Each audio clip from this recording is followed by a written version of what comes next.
Custo de vida, emprego e desemprego, cesta básica, tarifas públicas, salário mínimo. Agora, na Brasil Atual, a análise do DIEESE. E nós vamos conversar agora com o supervisor do escritório do DIEESE em São Paulo, Vitor Pagani. Bom dia, Vitor. Bom dia, Glauco. Bom dia, ouvintes. Vitor, ontem foram divulgados os números do Cadastro Geral de Empregados e Desempregados, o CAGED, de abril, que inclusive deveriam ter sido divulgados em maio. E segundo as estatísticas, o Brasil criou 196.900 empregos com carteira assinada nesse mês. De acordo com o governo, é o resultado da diferença entre 1.850.000 contratações e 1.660.000 demissões. Como é que você viu esses dados, Vitor?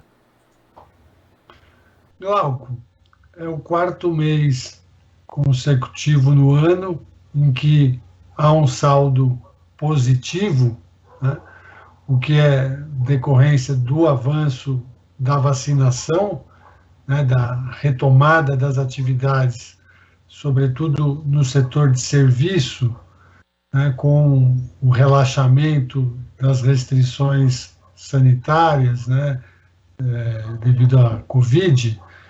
Então, é um resultado positivo. Agora, chama a atenção o número, né, de admissões e de desligamentos para que a gente chegue nesse resultado, né? Então, o que indica uma rotatividade muito grande do trabalho no Brasil e uma rotatividade crescente nesses últimos meses, né? Chama atenção também, Glauco, a queda do salário médio dos admitidos, né? Então, quando a gente compara o salário médio dos admitidos em abril de 2022 com abril de 2021, a gente observa aí uma queda de quase 9%, né, do salário médio real dos trabalhadores que estão sendo contratados, né? Isso demonstra, né, como o mercado de trabalho, em que pese tenha esses saldos positivos, ainda segue debilitado, né, e os salários sendo corroídos, né, tendo seu poder de compra comprometido com a inflação, né, que essa alta do custo de vida, a inflação que já supera os 12% no acumulado em 12 meses. Né? Agora, essa queda de rendimento de quase 9% do salário médio real, ela também vai ao encontro de outros dados, Vitor, como os da PNAD contínua mesmo, que mostram que mesmo as admissões no mercado informal também estão representando uma queda no rendimento médio quando comparado com o ano passado. Então, o Brasil tem vivido essa espiral na prática de salários mais baixos quando existe a admissão?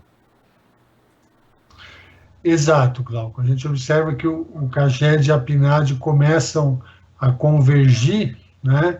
E ambas, tanto o registro administrativo quanto a pesquisa por amostra domiciliar, indicam uma perda de poder de compra, né? Uma queda do rendimento, do salário médio dos trabalhadores, né? O que demonstra, Glauco, que esta rotatividade no trabalho, né, que é a demissão, né, seguida de uma recontratação para substituir o trabalhador demitido, muitas vezes ela ocorre para rebaixar o patamar de salário, né? Então, mesmo que haja uma ampliação do número de postos de trabalho, essa ampliação se dá com redução dos salários, né, de forma que isso acaba não se refletindo na massa de rendimentos, né, na massa salarial geral, né, dos setores da economia, né.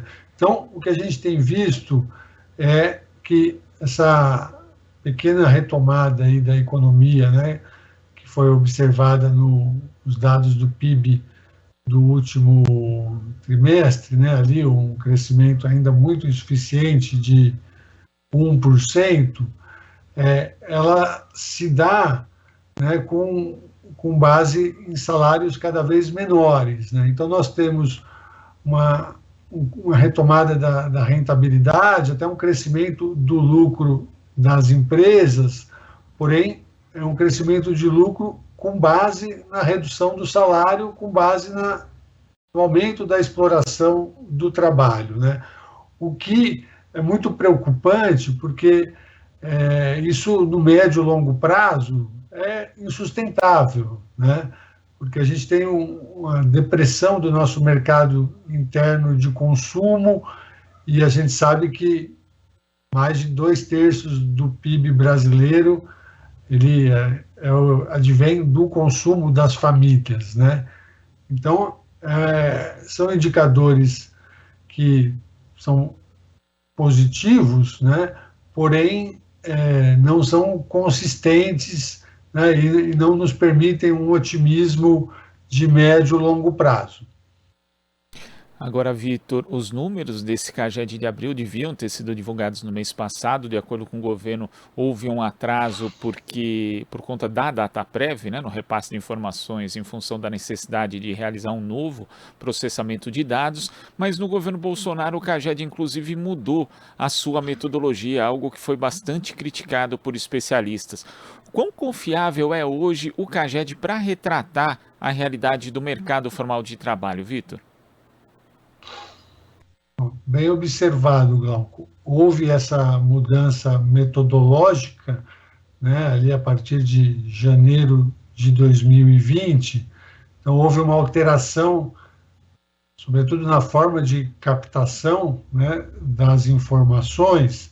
E o que nós temos verificado é que os dados que são divulgados num mês, eles são revistos, ajustados nos meses posteriores, né? Então, só para dar um exemplo, mês passado foi divulgado um saldo positivo de cerca de 135 mil postos de trabalho, né, empregos formais. Nesse mês, a gente já vê que o saldo do mês anterior, do mês de março, ele foi revisto de forma bastante expressiva, né?